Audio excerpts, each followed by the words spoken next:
Bismillahirrahmanirrahim. Alhamdulillahil qail Rabbi syrah li sadri wa yassir li amri wahlul 'uqdatam min lisani yafqahu qawli. Wassalatu wassalamu ala sayyidina Maulana Muhammad wa ala alihi wa sahbihi ajma'in. Amma ba'd. Saya masih terpanggil lagi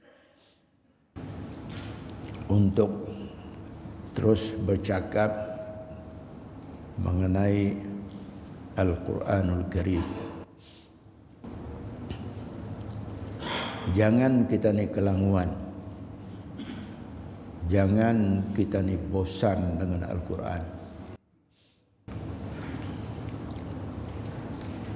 Orang balik-balik bercakap mengenai Al-Quran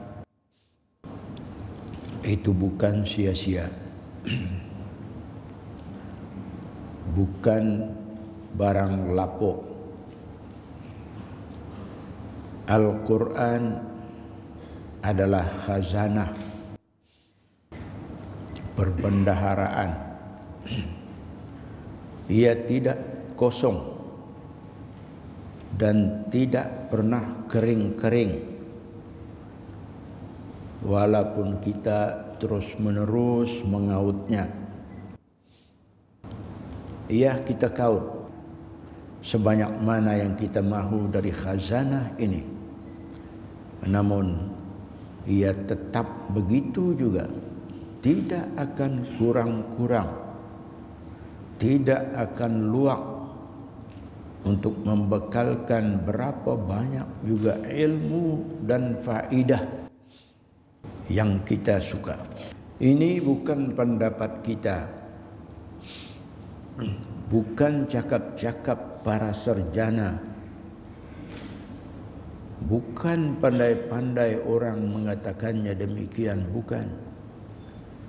Tetapi kita ambil dari Al-Quran sendiri yang menyebutnya. Firman Allah Subhanahu wa ta'ala, Qul law kana al-bahru midadan li kalimati rabbi lanafidal bahru qabla an tanfada kalimatu rabbi walau ji'na bimithlihi madada. Surah Al-Kahf. Tafsirnya, katakanlah wahai Muhammad, kalaulah semua jenis lautan menjadi tinta ataupun dakwat untuk menulis kalimat-kalimat Tuhanku, nescaya akan habis kering lautan itu sebelum habis kalimat-kalimat Tuhanku ditulis. Walaupun kami, yakni Allah, menambah lagi dengan lautan yang sebanding sebagai bantuan. Itu Allah Subhanahu wa ta'ala memberitahu tentang khazanah kalimat-kalimatnya, yaitu Al-Quran. Makna di sini ilmu Allah Subhanahu wa ta'ala hinda orang tersukat, hinda mampu untuk dianggar-anggar. Ia sangat luas, sangat mendalam, sangat banyak. Rahsia Al-Quran sahaja, rahsia Al-Quran itu sahaja tidak sampai tangan kita, minda kita untuk menyeluknya, tidak sampai. Rahsia Al-Basmalah saja, Bismillahirrahmanirrahim. Rahsia Al-Fatihah saja, rahsia Al-Mu'awwidat, Qul huwallahu ahad, Qul a'udzu birabbil falaq, Qul a'udzu birabbin nas. Rahsia surah Al-Baqarah, rahsia surah Ali Imran, rahsia surah Yasin, surah Al-Waqi'ah, surah Al-Mulk, dan malah rahsia seluruh surah-surah di dalam Al-Quran. Tidak orang dapat mengetahuinya secara terperinci. Tidak dapat. Bahkan rahsia ayat-ayat tertentu dari surah-surah tertentu juga turut diperkatakan orang. Namun apa yang diperkatakan itu cuma sedikit saja. Surah-surah tertentu, ayat-ayat tertentu turut diperkatakan orang, turut cuba-cuba disingkap oleh para ulama, para ilmuwan dengan berpandukan kepada hadis-hadis Nabi sallallahu alaihi wasallam.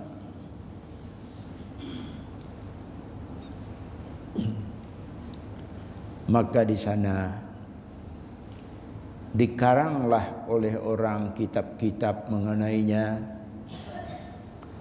untuk memudahkan bagi orang-orang Islam mengambil manfaat daripadanya. Di antara ayat Al-Quran yang sangat-sangat populer, sangat-sangat banyak disebut-sebut atau ditulis tentang rahsianya oleh orang-orang, oleh para ulama, para ilmuwan, ialah ayat Al-Kursi. Semua orang cukup familiar dengan ayat Al-Kursi. Sebut saja ayat Al-Kursi, semua orang tahu dan semua orang faham untuk apa ia bagus dibaca. Dan bahkan ayat ini ramai orang hafaz. Alhamdulillah, bagus, ramai orang hafaz. Dari orang tua, orang dewasa sampai kanak-kanak pun ada yang hafaz. Menunjukkan ayat Al-Kursi itu sangat mesra dengan orang-orang Islam, apapun peringkat mereka. A'udzu billahi minasyaitonir rajim. Allahu la ilaha illa huwal hayyul qayyum la ta'khudhuhu sinatun wa la naum lahu ma fis samawati wa ma fil ardh man dzalladzi yashfa'u 'indahu illa bi'idnih, dan seterusnya. Wajar kita hafal, wajar kita hafaz, karena ayat Al-Kursi adalah ayat istimewa.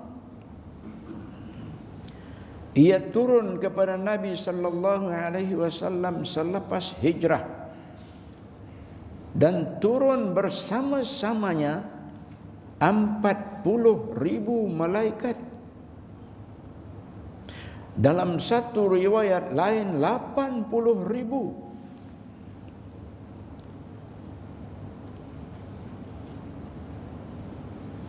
Kita berkumpul sekarang di Masjid Batungan ini pun sudah nampak meriah. Berapa saja nih? Paling ramai 200 orang. Sudah nampak meriah. Betapa kalau 40.000 mengiringi ayat surah, ayat Al-Kursi.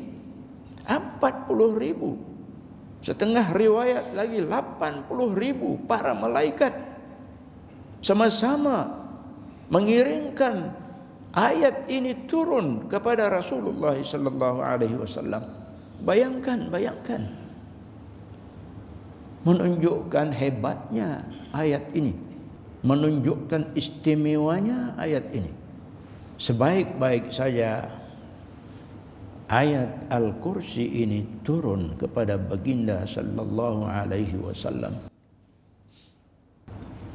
Nabi kita Sayyidina Muhammad sallallahu alaihi wasallam pun memanggil Zaid bin Thabit untuk menulisnya. Ya, Nabi kita Sayyidina Muhammad sallallahu alaihi wasallam mempunyai ramai penulis-penulis wahyu, berjumlah seramai 27 orang semuanya. Dan ada pendapat lain berjumlah seramai 42 orang. Di antara mereka itu ialah Sayyidina Abu Bakr As-Siddiq, Sayyidina Umar ibn al-Khattab, Sayyidina Uthman bin Affan, Sayyidina Ali bin Abi Talib, Abdullah bin Al-Arqam, Hanzalah bin Ar-Rabi', Khalid bin Al-Walid, Muawiyah bin Abi Sufyan, dan lain-lain lagi ridwanullah alaihim. Sekali lagi saya ulang, ayat Al-Kursi adalah ayat besar, ayat agung di antara semua ayat-ayat dalam Al-Quran. Ia dipanggil Sayyidah Ayat Al-Quran, artinya penghulu atau kepala atau ketua segala ayat Al-Quran.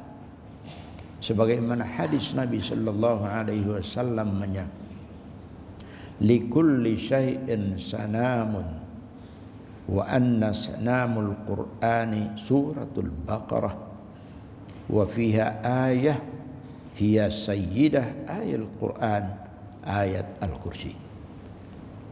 Artinya setiap sesuatu itu ada lambang keutamaannya, dan lambang keutamaan bagi Al-Quran ialah surah Al-Baqarah.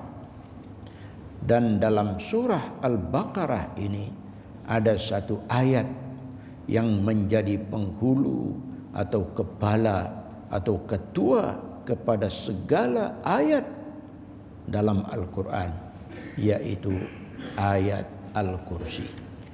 Jadi kita tahu menurut hadis Nabi sallallahu alaihi wasallam, ayat Al-Kursi itu dinamakannya ketua segala ayat dalam Al-Quran. Apa makna ketua? Ya, ketua. Ketua adalah satu pangkat. Kalau ikut susunan atau tertib, ketua itu tentulah di atas, baru ia diikuti oleh yang lain-lain di bawahnya, bersusun dari atas ke bawah. Nah, itulah sifat ketua, dan inilah ayat Al-Kursi. Ketua nisbah dengan orang-orang bawahnya, tentu saja dia itu lebih besar, lebih agung.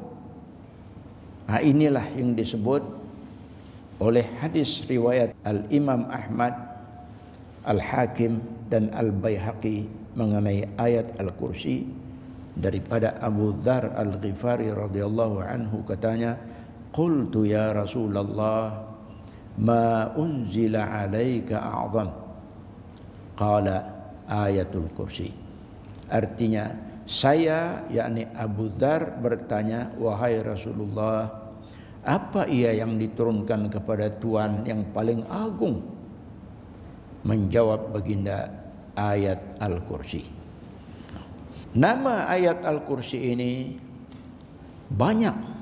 Maknanya di samping namanya ayat Al-Kursi, ada lagi nama-nama lain, sehingga jumlahnya 93 nama. Jika diambil ringkas lagi, nama itu boleh pula berkurang sampai 40 nama.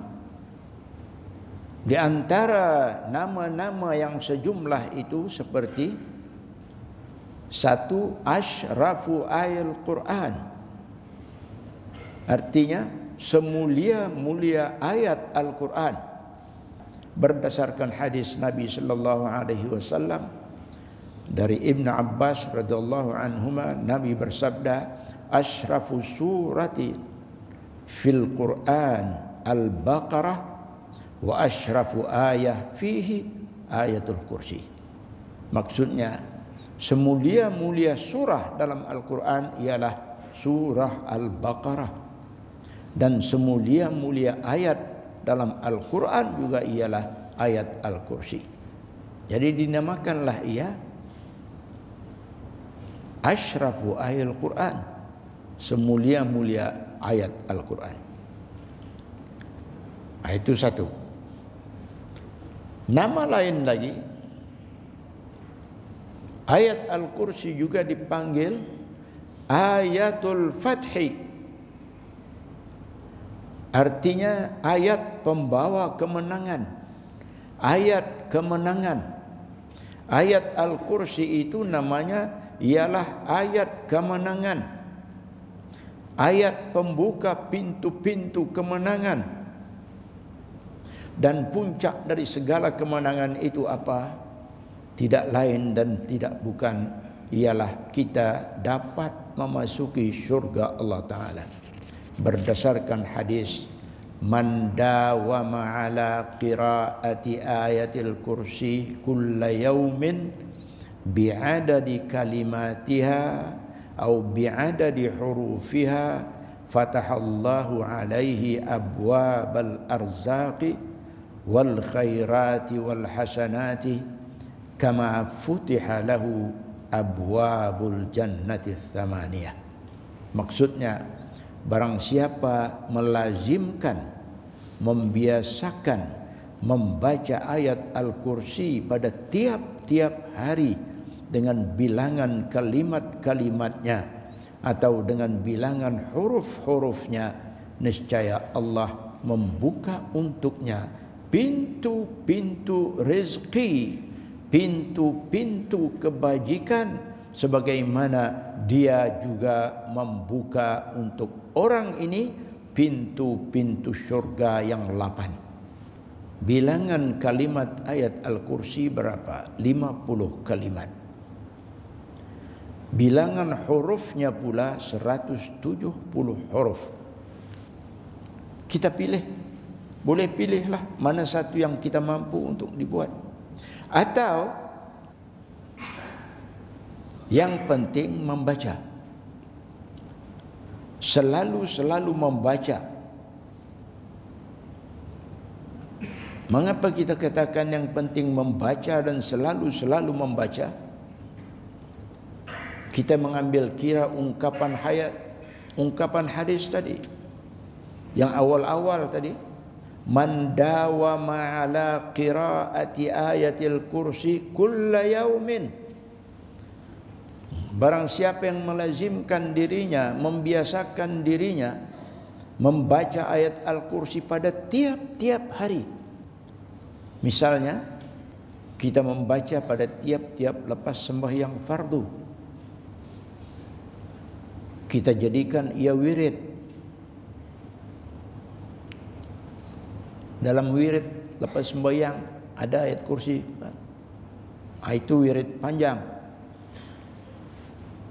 Wirid buntak pun boleh.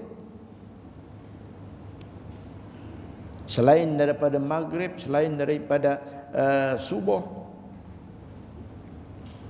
jadikan wirid. Baca ayat Al-Kursi dulu, baru baca doa. Ini juga akan berhasil.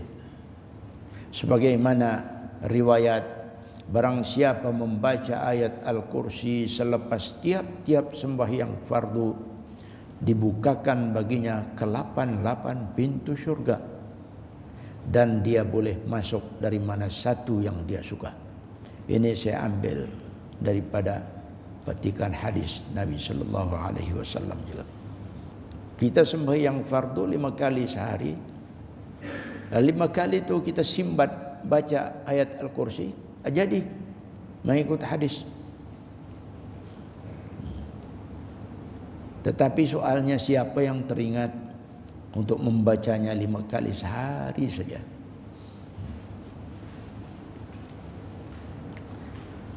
Nama lain ayat Al-Kursi ada lagi, yaitu ayatul barakah wan nama. Artinya ayat berkat dan ayat subur. An-nama artinya subur. Bertambah saja. Ayat al-barakah wan nama. Ayat apabila dibaca membawa kepada keberkatan dan kesuburan. Subur di sini dalam makna bertambah-tambah, melimpah-limpah, tidak habis-habis.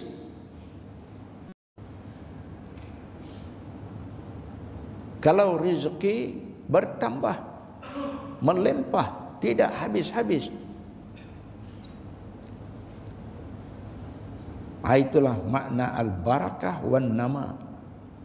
Sebagaimana riwayat daripada Aisyah radhiyallahu anha, anna rajulan atan nabiyya sallallahu alaihi wasallam fashaka ilaihi anna ma fi baitihi mamhuqun minal barakah. Qala aina anta an ayatil kursi ma tuliyat fi syai'in ala ta'amin wala idamin illa anmallahu barakatan dzalika at-ta'ami wal idam.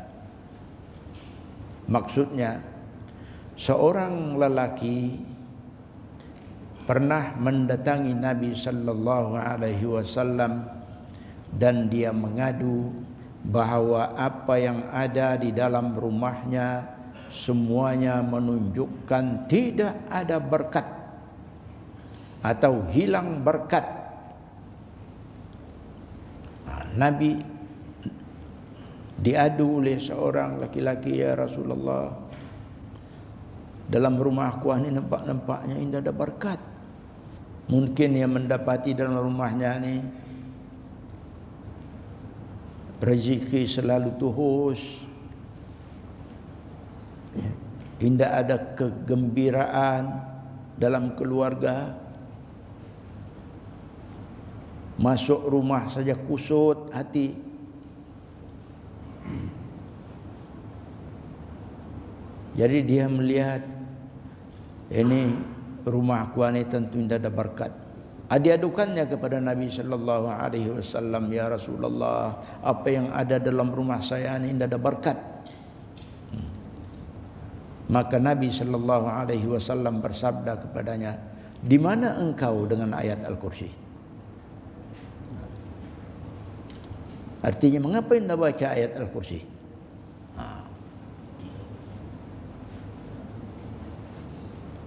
Disambung lagi oleh hadis, tiada dibaca ayat Al-Kursi itunya pada sesuatu dari makanan atau hidangan, melainkan Allah tumbuhkan berkat pada makanan dan hidangan itu. Kita mau tahu ni macam mana kan mengenali makanan ada berkat, tumbuh berkat pada makanan atau hidangan itu. Macam mana cara?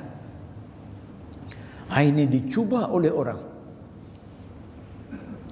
Orang-orang yang istimewa, ahlul khawas, dalam kitab menyebut. Orang mencuba atas makanan yang sedikit, misalnya gandum, nasi, lauk pauk dan lain-lain. Orang biasa membuat kenduri, diudarnya untuk 500 orang. Udarlah. Restoran mana, catering mana, udar. 500 untuk 500 orang. Bila sampai makanan, dilihatnya risau ya. Ini mana cukup 500 orang ni? Tidak cukup nih. Saya menganggar makanan ini hanya cukup untuk 300 nih. Jadi mana 200 lagi kita ni akan mencari? Sibuk, gelabah orang.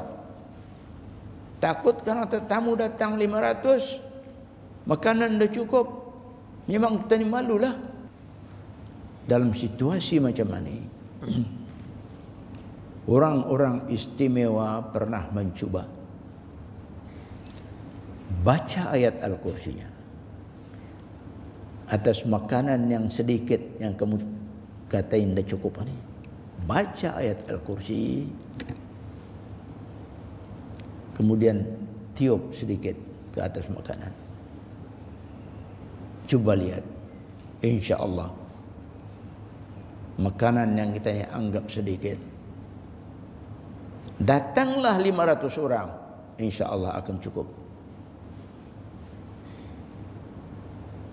Dan bahkan mungkin nanti kita ini dapati bukan lagi setakat cukup, berlebih lagi.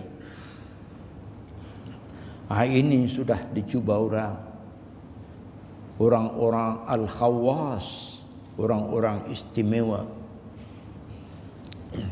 sudah mencuba perkara ini dan kena rakam dalam kitab. Dengan ini terbuktilah apa yang kita namakan tadi, salah satu nama ayat Al-Kursi ialah ayatul barakah wan nama, ayat berkat dan ayat subur, ayat tumbuh, bukan ayat menguncup tetapi ayat tumbuh dan subur.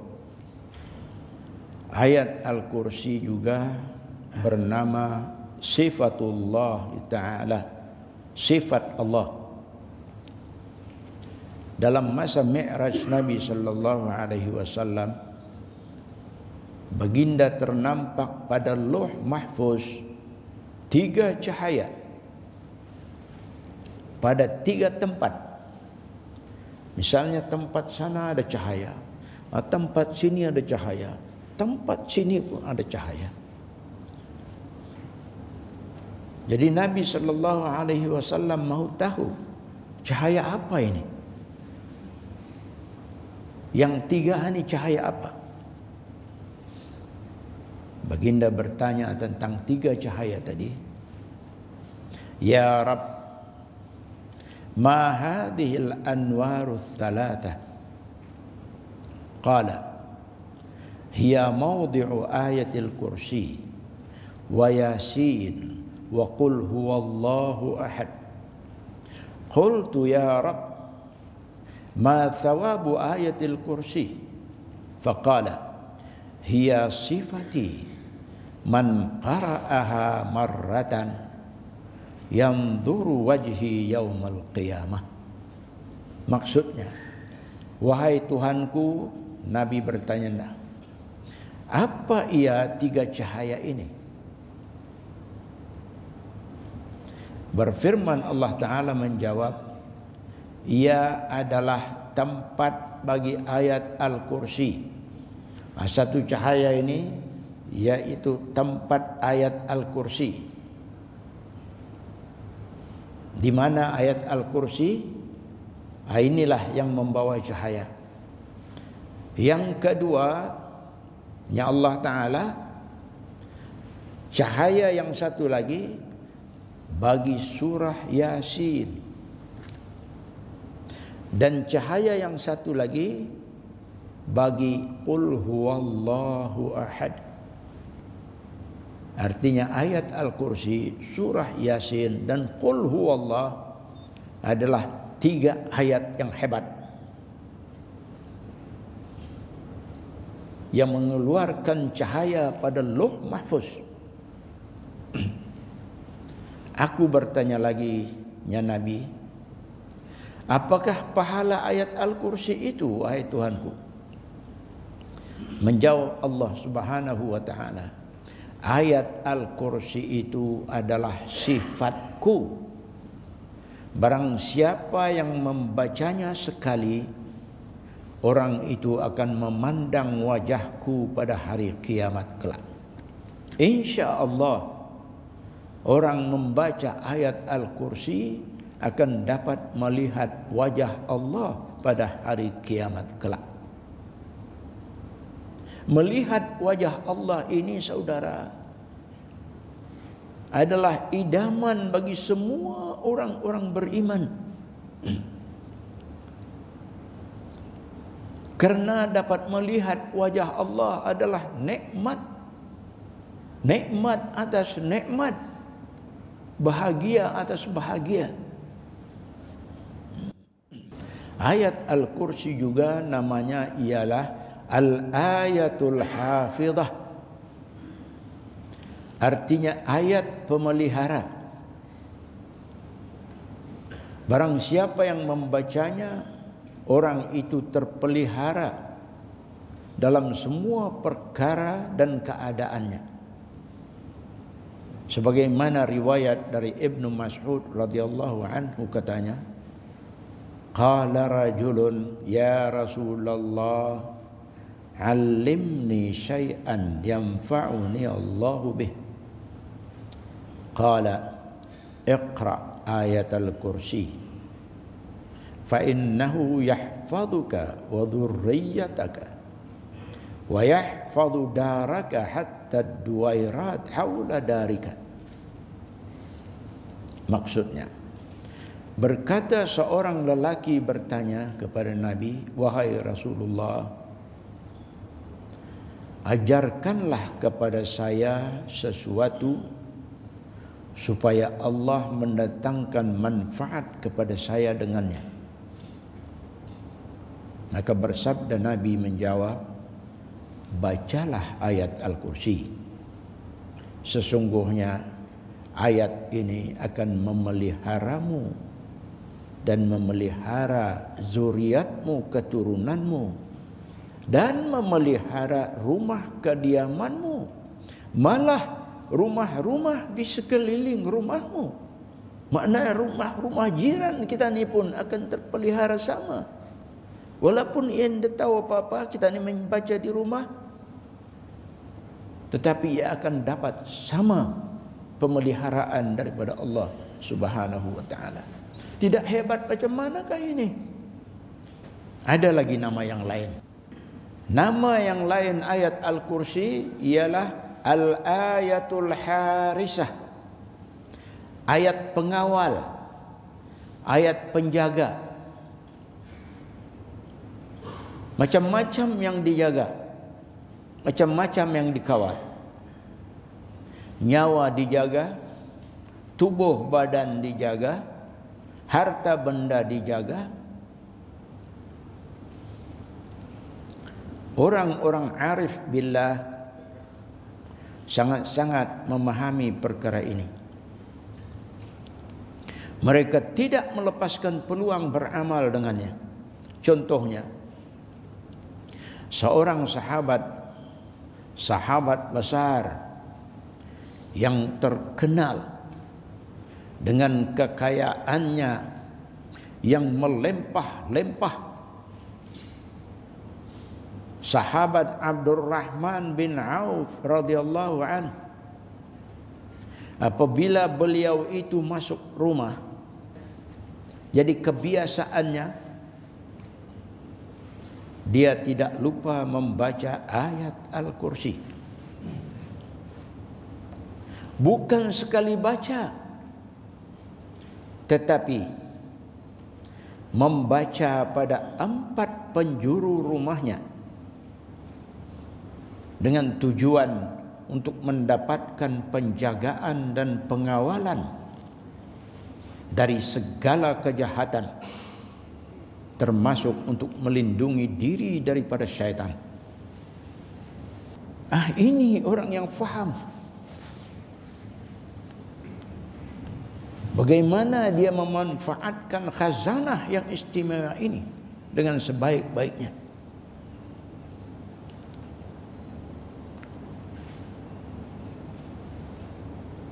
Tidak pernah disebut dalam sejarah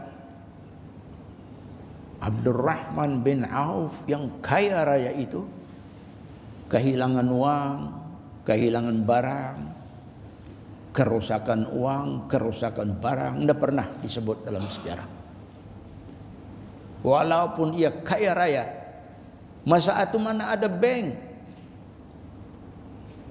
Orang menaruh harta dalam rumah saja, tetapi hartanya selamat, nyawanya selamat. keluarganya selamat, rumah tangganya selamat. Nah, inilah Abdurrahman bin Auf radhiyallahu anhu sebagai contoh. Kita masa ini masjid pun kena curi. Allah, betapa buruknya zaman kita, betapa hinanya zaman kita. Bukan rumah lagi kena pecah, tetapi masjid kena curi. Allah. Jadi cubalah berkubu dengan ayat Al-Kursi. Kita gunakan ini dengan niat minta perlindungan dan pengawalan daripada Allah Subhanahu wa taala. Ada lagi nama lain ayat Al-Kursi, yaitu Al-Ayatud Dafi'ah, ayat penolak, ayat penghadang, penolak, penghadang segala kejahatan.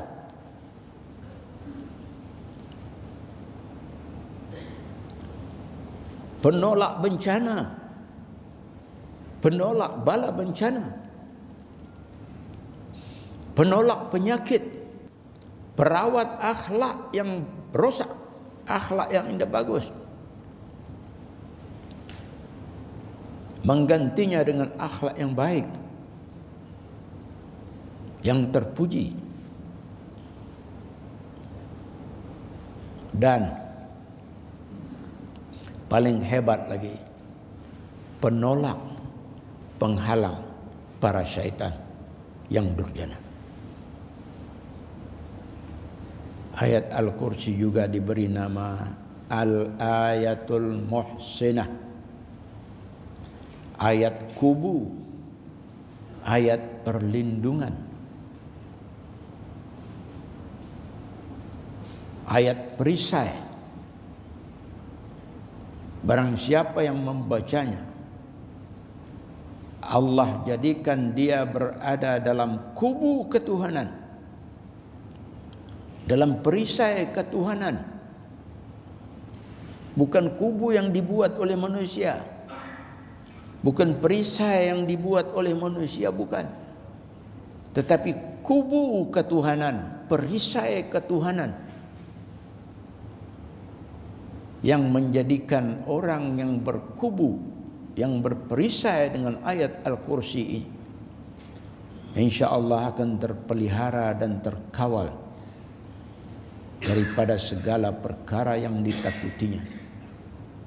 Sebab itulah Nabi sallallahu alaihi wasallam menganjurkan benar-benar, memberi isyarat benar-benar supaya ayat ini dibaca. Dalam riwayat, Nabi kita Sayyidina Muhammad sallallahu alaihi wasallam sendiri baginda membaca ayat Al-Kursi pada tiap-tiap hari sebanyak 7 kali. Untuk lebih menjelaskan mengenai dengan kubu ketuhanan ini, kita menemui satu hikayat cantik dalam kitab Turath. Seorang lelaki dari kalangan peniaga berbangsa Mesir membawa barang-barang dan uang begitu banyak untuk diperniagakan di negeri lain. Perjalanan melalui jalan darat di padang pasir. Dia berjalan-jalan dan tanpa disadarinya dia diikut oleh perompak-perompak untuk merompak segala bawaannya. Dan perompak-perompak ini dia tidak merompak pada waktu siang. Bila tiba malam, jadi perniagaan ini pun berhenti berjalan. berkemas-kemas, bersiap-siap untuk tidur. Sebelum dia melimpang berbaring untuk tidur, dia membaca ayat Al-Kursi dulu. Dikumpulnya barang-barangnya, dikelilingnya, barang perniagaannya. Lepas itu dia membaca ayat Al-Kursi. Dia raun membaca 7 kali.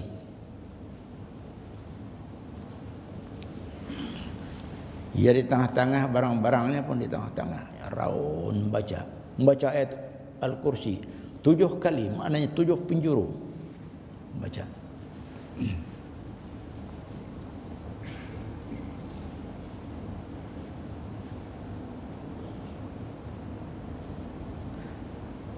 Tujuannya, niatnya ialah berkubu dengan ayat ini. Dia berniat berkubu dengan ayat ini, memohon perlindungan, pengawalan daripada Allah Subhanahu wa taala dengan berkat ayat ini. Setelah selesai itu dia pun barulah tidur. Para perompak mula mendekatinya untuk merompak, tetapi didapati oleh perompak peniaga yang sedang tidur ini kelihatan sedang dikelilingi oleh pagar yang kokoh yang tidak memungkinkan untuk si perompak mendatanginya. Jadi perompak gagal pada malam pertama.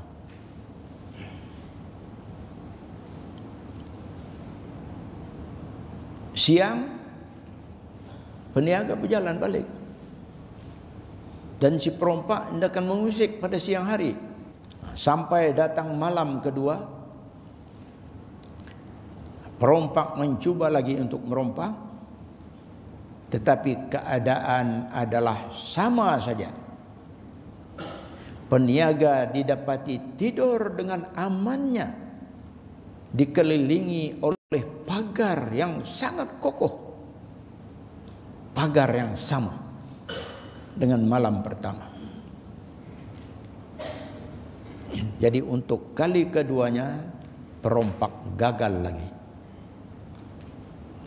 Maka tibalah pada kali yang ketiga, tetapi keadaan juga adalah tetap sama.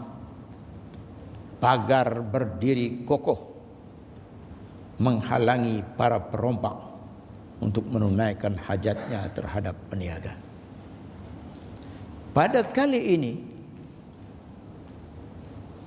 barulah terasa kepada perompak-perompak bahwa kejadian ini bukan sebarang kejadian, tetapi kejadian yang sangat luar biasa. Tentu saja dalam pikiran perompak-perompak ada rahasia besar di sebalik itu. Lalu mereka pun berterus terang memberitahu peniaga yang mereka adalah perompak-perompak yang mencuba untuk merompak peniaga itu, tetapi tidak berjaya kerana peniaga dikelilingi oleh pagar yang kokoh. Jadi mereka bertanya kepada peniaga dengan berkata, kami sebenarnya telah menjajakimu sejak 3 malam berturut-turut untuk merompak. Namun kami tidak boleh sampai kepadamu. Kami gagal kerana kami dapati pagar yang kokoh mengelilingimu. Cubalah beritahu kami tentang kejadian luar biasa ini, yang sangat istimewa ini. Beritahu pada kami. Maka peniaga dengan jujurnya berkata memberitahu, Inni qara'tu ayatal kursi 7 marratin ilal jihatis sit ala niyatil hisn was sur. fahafadhani Allahu bi barakati ayatil kursi. Maksudnya, saya, wahai tuan-tuan, saudara-saudara yang bertanya, saya sebenarnya telah membaca ayat Al-Kursi 7 kali pada 6 penjuru dengan niat untuk berkubu dan memagar diri. Lalu Allah Subhanahu wa ta'ala pun memelihara saya, melindungi saya berkat ayat Al-Kursi. Orang dulu-dulu jujur mendengar ini.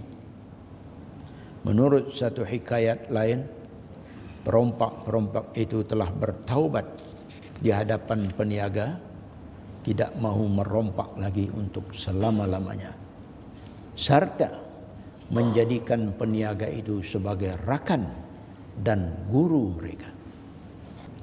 Ini terakam dalam kitab turas, kitab tuanya kita ni. Nama yang lain ayat Al-Kursi ialah ayatul mustaghithin, ayat orang-orang yang memohonkan keselamatan.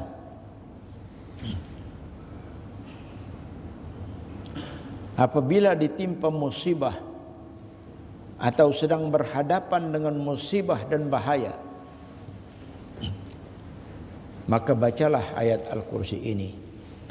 Inilah yang ditunjuk oleh Nabi, oleh hadis Nabi sallallahu alaihi wasallam dari Abi Qatadah radhiyallahu an. Nabi sallallahu alaihi wasallam bersabda, "Man qara'a ayat al-kursi 'indal karbi aghathahu Allah Ta'ala." Maksudnya, barang siapa membaca ayat Al-Kursi ketika menghadapi kesusahan atau bencana, nescaya Allah Ta'ala tolong selamatkan dia. Dalam khawasul Quran ada disebut, seorang lelaki sedang bermusafir seorang diri. Tiba-tiba muncul hendak menerkamnya seekor serigala. Lalu kawan ini membaca ayat Al-Kursi. Maka serigala itu pun berpaling daripadanya dan lari. Kejadian lain dinukil oleh seorang ulama yang bercerita tentang pengalamannya, katanya,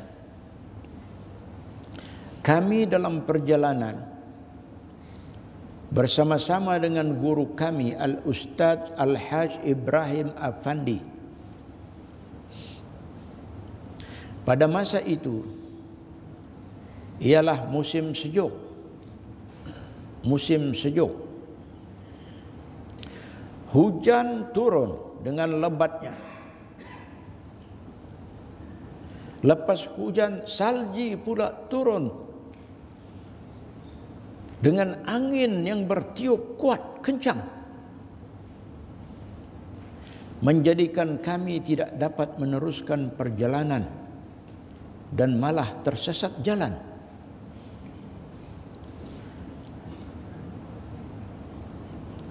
Lalu guru kami Al-Ustaz Al-Haj Ibrahim Afandi menyuruh kami membaca ayat Al-Kursi.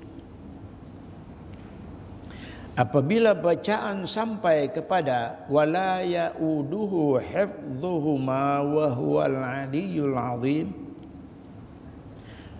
dimintanya kami mengulang sampai 70 kali.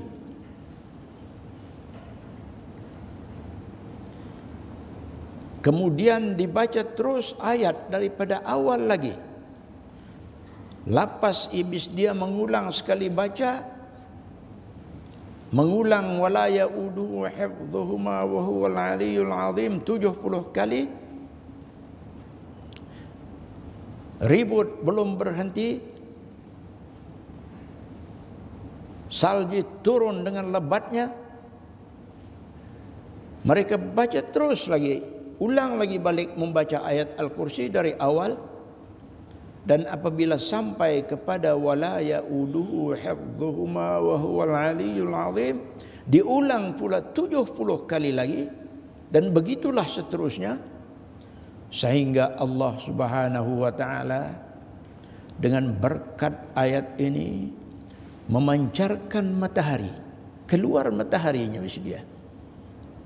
Dan walaupun hujan masih turun,